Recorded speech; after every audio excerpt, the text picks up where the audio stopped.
I'm Ilya Stacy, the Executive Director of the Beverly Chamber of Commerce, and I do thank you all for coming to be part of this discussion about important issues for Beverly's future. The Beverly Chamber of Commerce is committed to supporting a healthy business climate in Beverly and helping our members grow their businesses, as well as working with the city and community partners in any ways we can to improve the quality of life in Beverly. Thank you, Mayor Scanlon, for your support of the Beverly Chamber, including all of the ribbon cuttings you're doing, including one later today, and all the history and insights you've given me about Beverly. I also want to thank Jen Wallace and Beverly Main Streets, can't see Jen, but I know she's here, for their collaboration, Steve Drohosky from the Cummings Center for being our hosts in this beautiful room, and Gerald McKillop at Beverly Hospital, and Faye Salt, Coldwell Banker Residential Brokerage, for sponsoring the breakfast from Anthony's. Now, Chamber Executive Board Member Faye Salt would like to say a few words and introduce our mayor.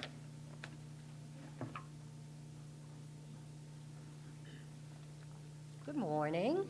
My name is Faye Salt. I'm on the Executive Board of Directors for the Beverly Chamber of Commerce, and I'm a realtor with Coldwell Banker Residential Brokerage. I was born in Beverly. I graduated from Beverly Farms Elementary, Memorial Junior High School, and Beverly High. With my husband, Jonathan, I bought my first home in 1981 in Beverly, when the interest rate was a shocking 17%. My office is in North Beverly at 54 Dodge Street. I still live in Beverly, and I guess you could say I'm a Beverly girl. On the business side, as a realtor, the most important aspect of my job is not just to find someone a house, it's to help them find a home. 80% of my sales volume annually is in Beverly.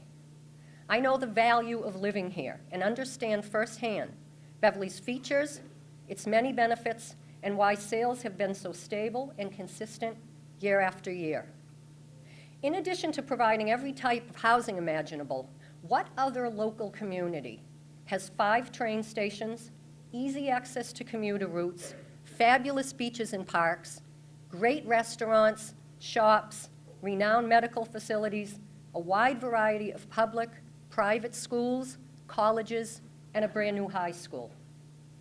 I have to be informed on an ongoing basis what is happening in Beverly, because, like most of you, what happens in Beverly affects my business.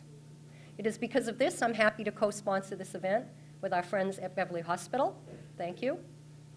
We're very fortunate to have a mayor who's willing to take time out of his busy schedule to address us here today, to bring us up to date on what is happening on important events in our city.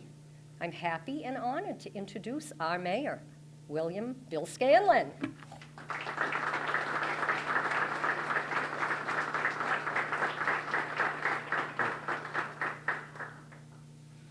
Well, good morning, everyone. And thank you all very, very much for coming. Clearly, Faye is invested in Beverly. And I assume, as I speak now, that every one of you is invested in Beverly. Perhaps you own a business. Perhaps you own a house or a condo. Or perhaps you just really care a lot about the quality of our schools or the quality of life here in the city of Beverly. Whatever the reason, I think you're invested in Beverly, and I'll talk more about that in a while. There are still a few seats to the front, and you can see more from the front, but it's a little bit like the high school dance. Here comes Steve Drohosky, who is the general manager here of Cummings, and we thank him very much for being able today to be here.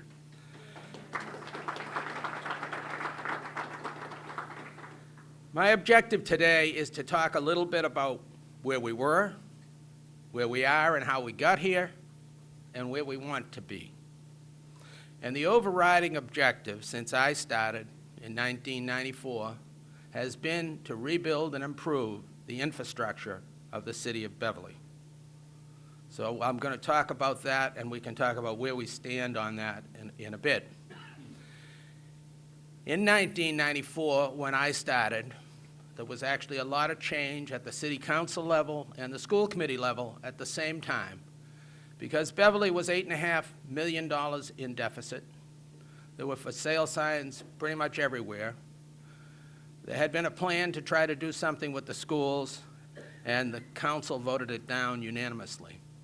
With the change that occurred, we started on the road to having a very good relationship between the City Council and the school committee, a relationship which endures to this very day and which has helped us to make a whole lot of progress, particularly with our schools. Starting with the $8.5 million deficit, we took action to get the city back on its feet. We cut costs. We ran the government better. We did things to make us starve our way out of the deficit. We also started a program to generate new growth in the city of Beverly. As you all know, we operate under Proposition 2.5, which limits the amount of new revenue that we can generate each year to 2.5% of the existing tax base.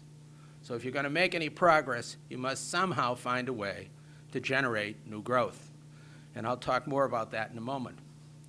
In 1995, a year into the process, this facility, which had been the United Shoe Machinery site, shoe machinery, there was never a pair of shoes made in this building, lots of lefts and lots of rights, but never a pair because they didn't want to give the impression of competing with their customers.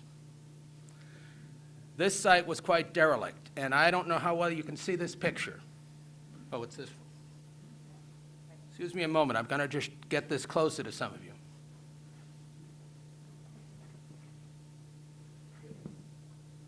This is what some of it looked like. And you know what it looks like today.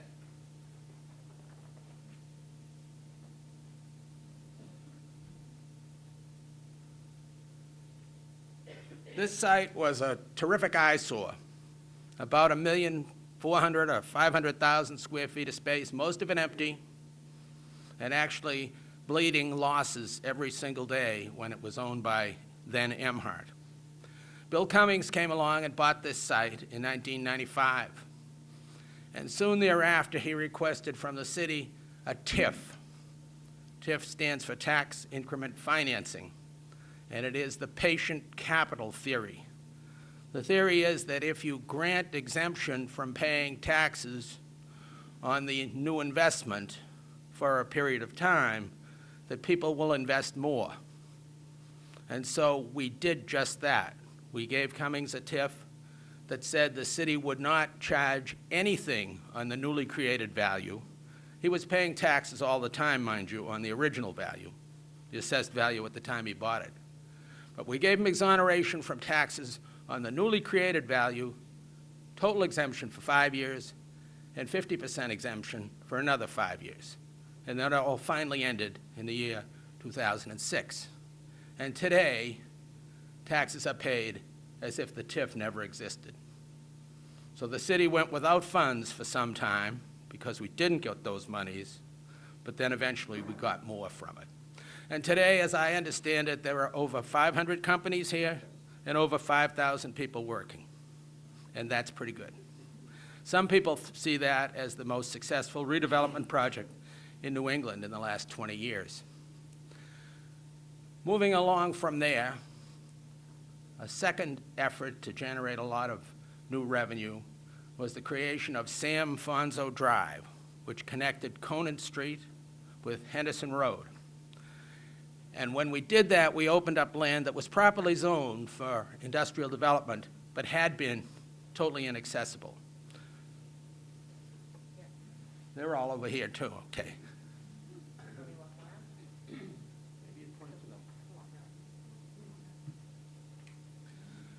There are 3 pictures at the bottom of that slide which show buildings along Sam Fonzo Drive. And that was an interesting project because the city had precious little in the way of resources.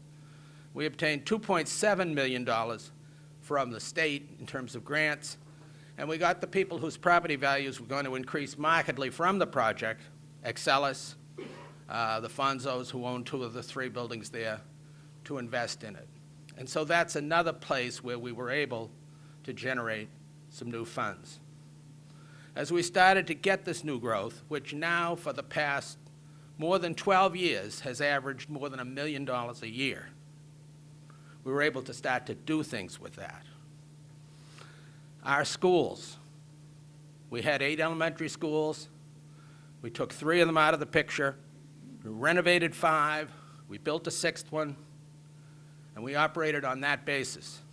Turned out that the projections for enrollment were a little rosy, and we probably didn't need the 6th one, but fortunately, we've been able to use that building with the Education Consortium for Special Education Needs Children, and it has become a very, very good investment for us. So today, the city uses 5 of those schools, and the 6th one is leased to the consortium, which includes a number of Beverly children. Another thing we did was to improve the parks and the playgrounds. And another thing we did was to deal with the flooding issues. Low-lying coastal communities typically have a lot of flooding, and Beverly was no exception. This chart over to my left, and I wish you could see it better, shows the 5 different areas in the city where we have invested $25 million in order to keep it so that every time it even thinks of raining, people's cellars don't flood. There are now hundreds and hundreds of homes that generally don't flood. God can always make a storm that could turn me into a liar, but it hasn't happened yet. They say all publicity is good publicity, but I don't believe it. I really like it when we have a storm and you don't see Beverly's name there. And when all is said and done, to do all those projects and invest the $25 million, at the peak of the debt service, it's about $1 a week for each person in Beverly. And we're at about the peak of that debt service. It rises and it will fall. We obviously didn't do them all at the same time. We did them over about an 8 or 9 year period. Those are some of the things that we did do. If you look at Beverly in 1994 and you look at Beverly today, what's different? Well, for one thing, in 1994, there was not a single parking garage in the city. Today, Steve has 3, and we're about to build a 4th one down at the depot train station. 500-plus spaces for commuter rail parking. That project is actually being designed right now, and there will be a public hearing, or a public meeting, frankly, not hearing, but a public meeting, rather, here in Beverly on the 9th of December at City Hall to discuss facade treatments, et cetera. So that project is coming. We have the governor's commitment. The governor is still the governor. That's good for that project. That's coming. We also, back in 1994, had very few good restaurants. Today, we have a lot of them. And our restaurant business now is very close to $70 million a year.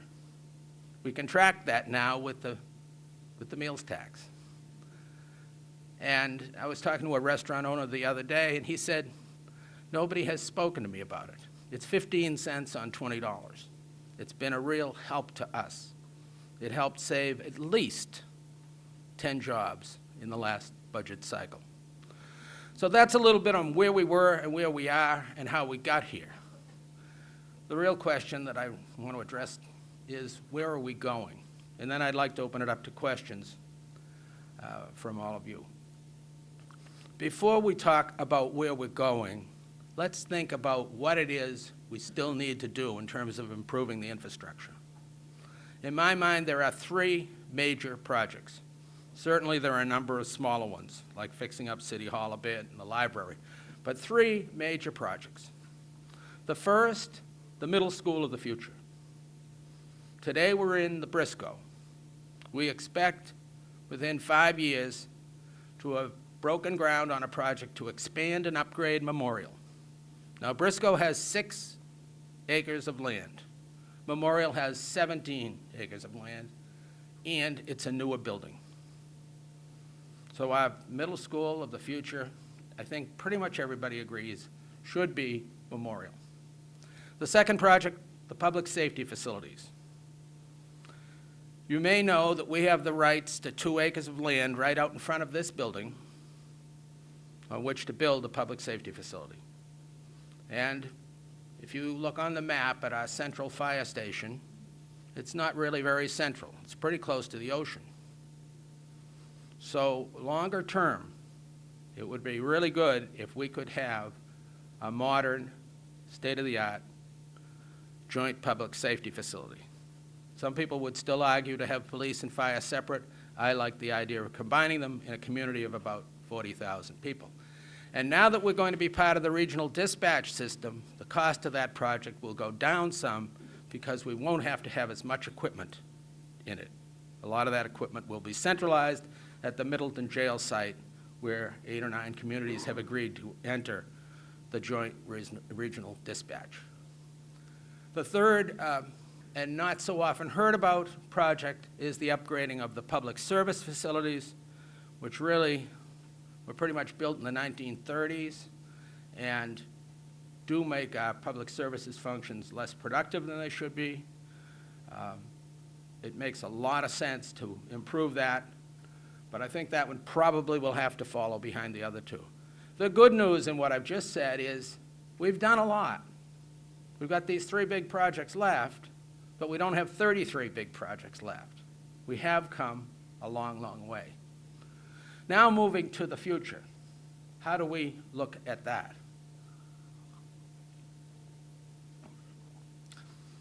Well, one thing, how many people here in the room are attached to Main Streets? Put up your hands, would you? Oh, that's good. Well, Main Streets has a lot going on, and I don't need to tell you folks. But it has a lot going on, and I'm sure you'll be happy to have seen the little line at the top of the Salem News this morning. Last night, the City Council appropriated $1.3 million to do the fix-up paving of 4 parking lots and to do the signage. So that's in the piece.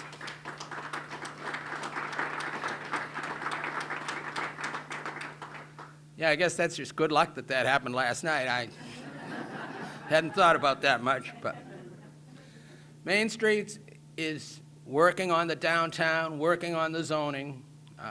We're working together. I think there's a lot of optimism there. And the parking garage coming along, I think, is going to help a lot in terms of helping businesses and restaurants, which are also businesses, in the Rantoul Street area and across the city. I think people have decided that you can go out to eat in Beverly at night, park your car for nothing, walk safely to a restaurant, and have a good meal, and that there's a hassle going to Boston or wherever else. It really seems to have taken hold. The biggest single opportunity facing this city for the future is the Brimble Avenue interchange upgrade. We've been working on this for a very, very long time. And for a very long time, it didn't go very fast. About 5 years ago, thanks to Senator Berry and then Secretary of Transportation Dan Grabowskis, we were awarded $1 million approximately to do an EIR and to develop alternatives for the intersection and come up with a recommended alternative. And in fact, the recommended alternative is up here. It's too far for you to see now, but perhaps afterwards you can come take a peek at it. It's the one on the big board. And what it calls for is getting it so that you can go north and south on 128 and get off and get on pretty easily. It will take an estimated 40% of the traffic off Brimble Avenue. It will make access to the music theater better. It has the potential to make access to the hospital a lot better. I don't think there are, although there might be, but I don't think there are 10 people in the city who are against that project. And it will open up over 200 acres of land owned by a lot of different people, some of it the city, which is nice, for appropriate development. Much of it industrial, probably some of it commercial, and some of it residential. It's very appealing for a lot of people to be able to walk to the train station. In fact, homes that are close to the Montserrat train station actually get a little boost in value because maybe you don't need that other car, or you certainly don't need to use it in the morning. So these 200 acres of development can be much of the economic engine to allow us to do the projects that I mentioned, the 3 biggies that are still outstanding. They can mean a lot. And as Nelson Benton, who's here, can tell you, the Secretary of Transportation, Jeff Mellon, spoke maybe 2 months ago, Nelson, and said that he would do everything in his power to get this onto the long-range plan, which it must be. If you don't get onto the long-range plan, you can't get funding for the project, or you can't get the project, let me put it that way. And you can't get onto the long-range plan unless you can show the funding for the project. So that has caused hundreds and hundreds of projects throughout Massachusetts to get tossed to the side. But I can't think of a single champion better to have on our side, and Nelson was kind enough to put it in an editorial, and I have 50 or so copies of that. And we got a call from Mullen himself about 3 weeks ago saying that he wants to meet with us in Boston before the end of the calendar year to see how we can make this happen. He's also been responsible in part for our getting the parking garage to proceed under this so-called CMR, Construction Manager at Risk approach. So I'm very glad that he's going to be there. I see this morning that all the cabinet secretaries have to resign and get reappointed, but it's my sense that most of them will get reappointed. And there are several cabinet secretaries with whom it's been a real pleasure to work. Secretary Gonzalez of A&F, Bielecki, Economic Development, and Mullen in particular. So that project can help us a lot. Would it be enough to fund all of what we'd want? Probably not. But there's also going on a resurgence of interest in developers building things in Beverly. Probably rental housing, a shift from owning to renting. Maybe that's because nobody can get a loan at the bank unless you're a rich capitalist. But however it is, we have had a lot of people knocking on our doors lately wanting to build housing in Beverly. And that could be a good thing, because actually the number of babies with Beverly addresses born in this city has dropped by a third between 1990 and now. After building one extra school there, as I mentioned earlier, I pay a lot of attention to the birth rate. And we had 542 Beverly births in 1990. We project this year 372. So we do need a supply of youngsters to keep the school system vital. And I think that's going to happen. As you know, on Friday of this week, we're going to cut the ribbon on the new academic wing at the Beverly High School. And on Saturday, there is an open house where everyone is welcome to come through the school. And I think if you want to attend the ribbon cutting on the Friday, we have the superintendent of schools here. Marie, where are you? If you want to come on Friday, have a word with Marie, and I'm sure she'll let you in. This is the biggest municipal project in our history, an $81 million project, with 58 and a fraction % of it being reimbursed by the state, leaving us with just over 40%. So for every $3 of their money, $2 of our money. This is a big task for the city to take on, about $34 million worth of debt service, but we have taken it on. We see our way to do this.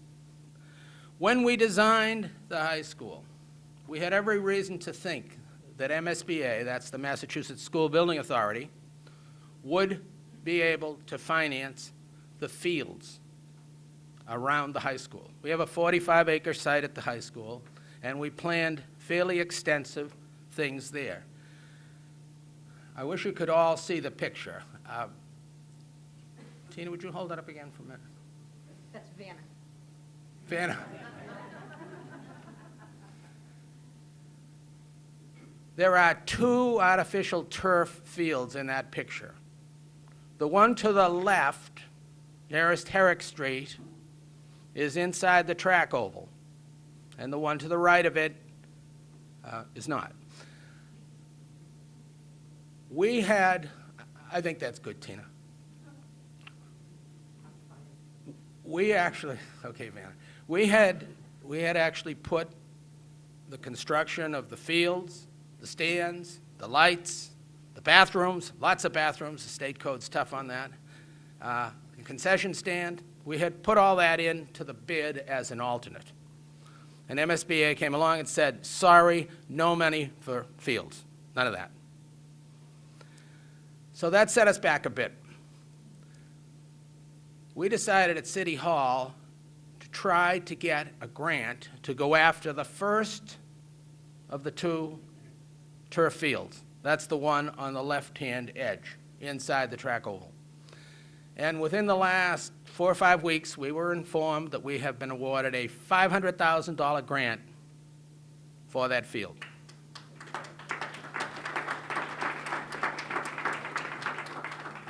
That's good, but there's a catch. That field's going to cost $830,000. The $500,000 is 60% of the $830,000, and the 40% is ours. And the City Council, you may not know this, but before we apply for a grant, we have to get permission from the City Council to do it, to even apply.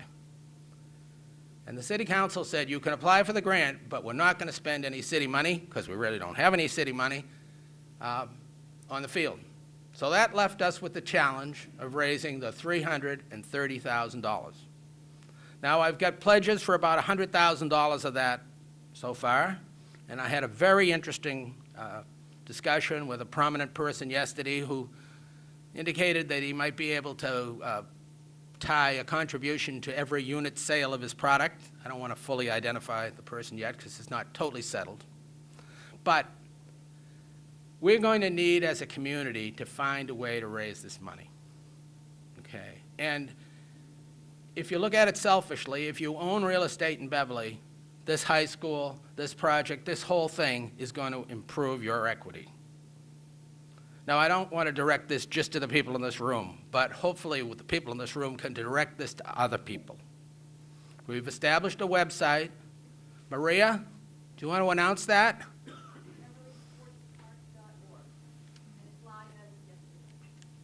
BeverlySportsPark.org. Our first task is to get the money for the first field inside the track oval. And then our second task will be to get the money for the second field. That's as far as we're willing to look at this time. We'd like eventually to do it all. When we go for the second one, we are going to have an organized campaign of all the high school alumni, all the ex-athletes, et cetera, et cetera. But for starters, we have to raise the first $330,000 fairly quickly, or we risk losing the grant. In fact, 2 of our people are in Boston this morning trying to get further details on just that. If you can give us ideas on how to raise money, if you can think of a way to help, if you can help, please do. Because I'd hate like heck to lose the $500,000. Summing this up now, before I turn it to questions, we do have these 3 big projects facing us.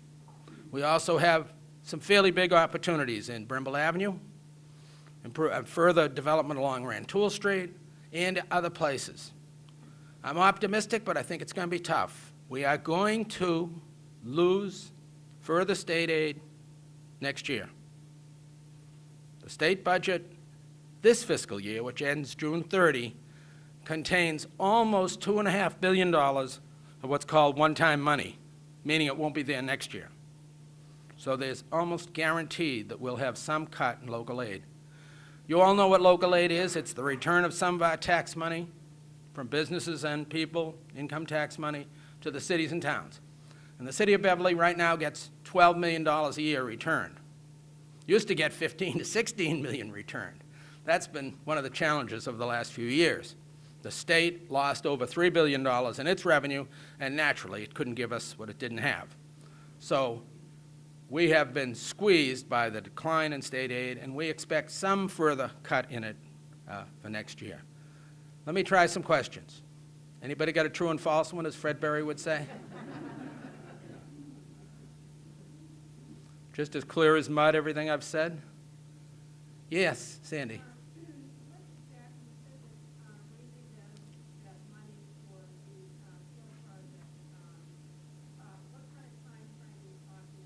We have to actually construct the field during the next fiscal year, starting July 1st, 2011, and ending June 30, 2012.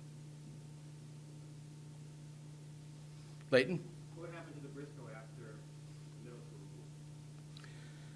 My thought is that we would sell the Briscoe building and turn it into condominiums or rental apartments. I know some people have suggested we put City Hall there, but I think it's too big for City Hall, and I don't really want to make City Hall bigger. And I think it will have some serious value. I mean, I think Beverly's being discovered as a place where you can get on the train and go to Boston, but you can come back to Beverly. We have people buying units in Beverly who say, well, I could have been in Charlestown, but it would have cost a whole lot more. I could have been in Back Bay, et cetera, et cetera. So I think selling it and using the money as part of the funding for the Memorial School project, you know, I'm somewhat open-minded on that, but I think that's the general consensus right now. Yes, Walt? Mayor, any time frame on converting Memorial back into a middle school? In our capital expenditure plan, we show the thing happening starting in, I think, 2017. It's a ways out. Obviously, we have to, digest the high school. Doing the high school out of the general fund is, it's a mouthful. Well, there must be another question. Yes, sir. A couple of years ago, there was a meeting down at Town Hall. I thought we had received a grant, like Beverly Main Street, all the streets down and sidewalks downtown. Anything going on with that? The project to improve Cabot Street and Rantoul Street has been on the books since forever, but it has never gotten into this long-range plan, okay? And at this point, while it's a defined project for which construction plans exist, we don't have the funding for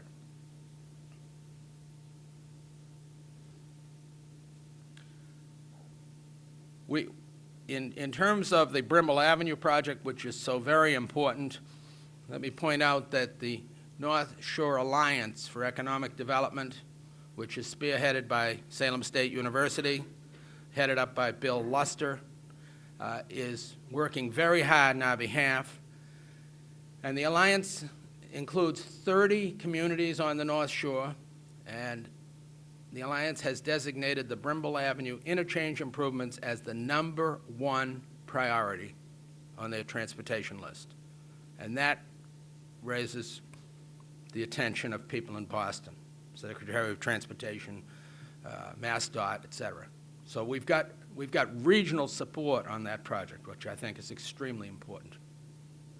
And I may have mentioned it or not, but the music theater has come back to life, but it isn't up and really flying yet. If we can get that project, and I think we could start construction on it within 2 years from today with the support of Mr. Mullen, and I think it would help the music theater a heck of a lot, because who wants to be stuck on the line getting in or getting out?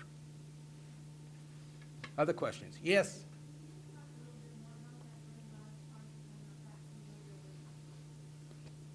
Sure. Right now, the Brimble Avenue interchange is probably the only one like it in the whole world. It's unsafe. When the music theater is up and flying, people are actually stuck in a queue that extends out onto Route 128. So the way it would work is, if you were driving north, you would get off the highway just before the roadside rest area on a newly developed ramp, and then you would take a right to bring yourself over to Brimble Avenue. Much of the existing interchange would be dismantled, and the whole thing would be rearranged so that going north or south you could get on and off with ease. And a whole lot of the traffic that today has to travel on the local roads would be able to just go from 128 to where it was going without getting on the local roads. The picture's up here, and afterwards I'd be happy to show you the specific layout. A picture's worth 1,000 words. I maybe should have said that here on the drainage project. There are 3 inset photos on the map there that shows the areas that were serviced by the drainage projects. Maybe I should have talked about that a little bit more. We started off with Chase Street in Ward 3, where we had a terrible problem. That was our biggest project. We often had the sanitary sewer system and the storm sewer system intermixing, backing up into the streets. It was actually a public health problem. And we had flooding all the time. People would go out into the street and lift the manhole covers off the sanitary sewer system to allow the stormwater to go down into the sanitary sewer system, which was great until it got filled. Then it would all back up, and you can just guess what was backing up. So we started with the Chase Street project, sophisticated project. We had to put in pumps that were, well, let me back up. At high tide, the water from the river would flow the wrong way in the pipes. To beat that, we had to put in pumps able to lift, I think they could fill a swimming pool in a minute. That's how much the 4 big pumps could handle. The numbers escape me at the moment. And then we had to put in generators to drive the pumps because we figured in that kind of a problem, the lights might be out. So anyway, we did the Chase Street problem that affected Ward 3 first. Then we did the Lawrence Brook project, which affected the Cove, Ward 4 second here. Then we went down into Beverly Farms and did the Chubbs Brook project, which was a different kind of a project because usually you use big pipes to carry the water, but the Army Corps of Engineers wouldn't let us do that. So we had to resort to building detention basins up high on the hill to store the water for a long time and let it out gradually. Then we turned our attention to the Raymond Farms area that really was pretty good at flooding. That's the furthest one on the left. I guess that's a salmon colored. And lastly, the one we're just finishing now, there are still a few little bits to do, like the sidewalk on Tozier Road, the North Beverly Brook area. So we wound up affecting 5 out of the 6 wards in the city. Only Ryleside, Ward 1, didn't happen to have this kind of a problem because of the topography. But it's made a heck of a difference. Another question, please. Anybody got any comment about the sports fields, et cetera, that Maria announced? Maria Decker, by the way, is on the school committee. Marie Galinsky is our superintendent of schools. I thank them both for being here this morning. We've got a lot of opportunities in front of us, I think, folks. I'm happy to stick around and talk about anything or try to answer any other questions. Big crowd, not many questions. Leighton. Can I ask you a question? Sure. There was an elementary school for sale out here someplace on the corner. Was that ever sold? Or that way? That's the direction for sale. Was that sold? He's talking about the McKay School. You'll remember I said that we started with 8 schools, and we shrunk it down to 5 and built a new one. I'm going to embroider this just a little bit. We had the Washington Beetle School, which was literally falling down. That's at the corner of Elliott and Rantoul. We sold that site to Walgreens. We found out that their national cookbook said, get on a numbered route. And if you can get on 2 numbered routes, it's worth a lot of money. So that helped us get extra money in that project. The Edwards School was redeveloped into condos, a successful project. The city sold the building for $1,800,000, and then the project was done, and we get it, I don't know, $100,000 or so a year in taxes from that. We sent the children through the McKay School, which is located out here. McKay was one of the founders of United Shoe Machinery back in 1910 or so, and that school was built. That school at one time was owned by Cummings, actually. We did a trade with Cummings and got the school. And we have twice put that school out for RFP to be sold. We have not gotten what we wanted thus far, but we think it's really a good site. We think there is value there, and we're cooking on a couple of other things that may give it a future use. If anybody has a red-hot idea on that, we'd be interested in hearing from you. So we do have that one school. And we moved the children from the other schools for 1 year. For example, we started off by, what was the first school we did? We did McEwen, the brand new one.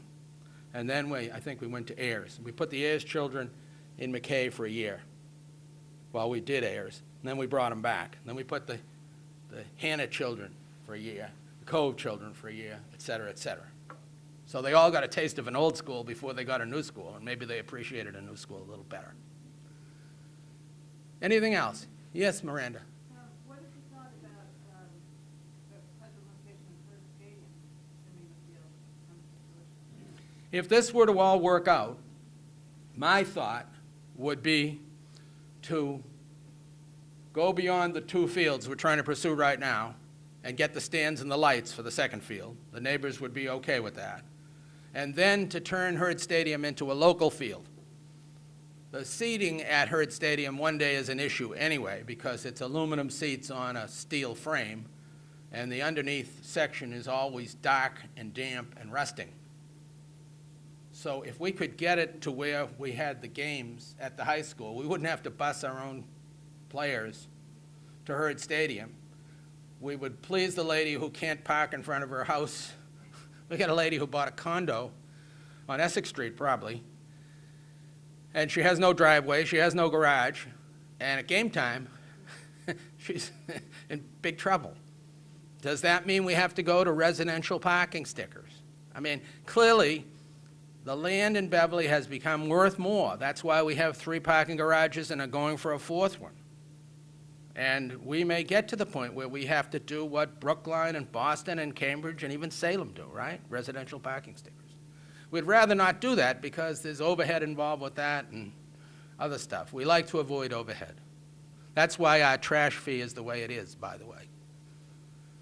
But if you can encourage any more recycling, please do, huh?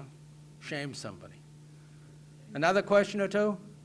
Yes. I have a question, given the breadth of all the projects, obviously you've been working in a variety of things for a number of years. What's the best part of the job for you? What do you like the best of the job? Well, I guess 2 things. I love the variety, and there's a lot of that. And there's some real satisfaction when you can say, the flooding in particular. I can remember being in a house in Beverly Farms one day after the flood, and the lady had to open the cellar window to let the water out because it had gone down outside, but it was locked in inside. So it had flooded right to the ceiling. So I guess the variety and the satisfaction. And, you know, and I'm hoping to keep on with that just a little longer. I'd like to leave the city in a position where, you know, it's aimed in the right direction.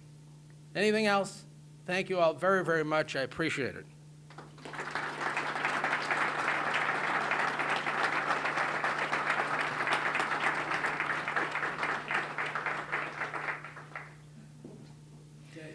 Thank you, Mayor Scanlon, and thank you, all of you, for being here this morning. I guess the mayor and Tina are going to be here a little longer. You want to look at all of the drawings and ask any other questions, and there is more food. And one more thing, if you are doing business in Beverly and you're not yet a member of the Beverly Chamber of Commerce, I would be happy to speak with you. Our membership associate, Kathy Julian, is in the back. Maybe you heard her on North Shore 104.9 doing a great commercial on our membership drive, and also Assistant Director Robin Foster is in the back. Thank you very much.